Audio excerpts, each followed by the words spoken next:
What's the difference between motivation and inspiration?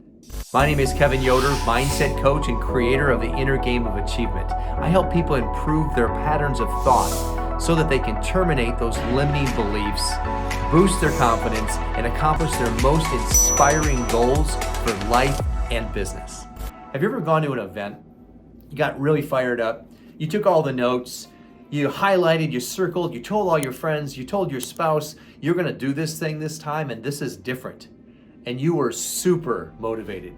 You were fired up. And that notepad you took all the notes on from the event sits right on the side of your desk, and you look at it every single day and you promise yourself you're gonna do it.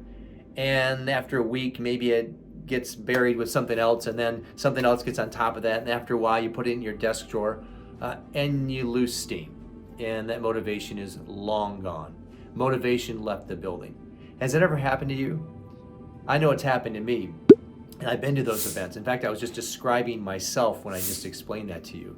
And there's a problem with that. The problem is that motivation is usually short lasting. It doesn't stay with you forever.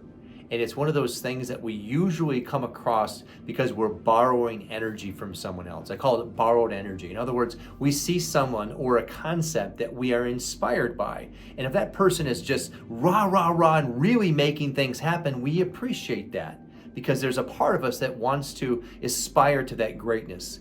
Because there's a part of us, the spiritual side of us, that is always for expansion and fuller expression.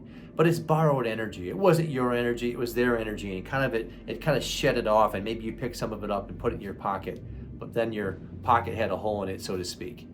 And so the challenge is that it's short-lived. And so the difference between that and inspiration is night and day. Inspiration comes from within. Motivation comes from without. Motivation is usually based on a negative repercussion. In other words, if I don't do this, that happens, or it's borrowed energy. Inspiration comes from within. It means divine guidance. It's that light burning within you. And so how do you develop true inspiration? Real, pure, spiritual inspiration? I found that there's actually 4 ways to develop inspiration. I'm going to share this with you now. So number 1 is you have to have a real clear picture about what you want. You have to give some time thinking about that. Here's the question. What do I want? I know, it seems simple, right? What do I want? I never asked myself that question until about 5 years ago. What do I want? And spend some time on that. Use your imagination. Close your eyes. Let it come to you. And get rid of all those negative thoughts in your head that actually pop up. Those yeah buts, get rid of those. Come to the answer. What is it I really want? And then you have to become really emotionally connected to that.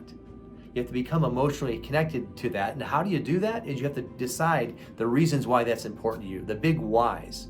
Because it's those whys that'll actually stay with you when the going gets hard. Where motivation falls off, the inspiration will keep you going. And another thing to do is you visualize. You visualize yourself having the perfect outcome. And you see yourself there. You've willed, by seeing the end, you will the means to the end. And finally, you have faith. You have faith in our Creator. You have faith in yourself. You trust that you've asked and it is given. So here's the process of developing inspiration. Number 1 is you have to know what you want. Number 2 is you have to know why you want it. Number 3 is you have to become emotionally connected to that by focusing on the why more than anything else. You have to visualize the outcome and see it as already done. And finally, you have to have faith and belief and ask for guidance from our higher power, our Creator, and then have faith in knowing that when you've asked, it is already given. I hope you found value in this video today. If you want to see more and experience more of content just like this, make sure you like this video, subscribe to this channel, and then share this with somebody that you know needs to hear this today. My name is Kevin Yoder, the owner and creator of the Inner Game of Achievement, and I look forward to serving you soon.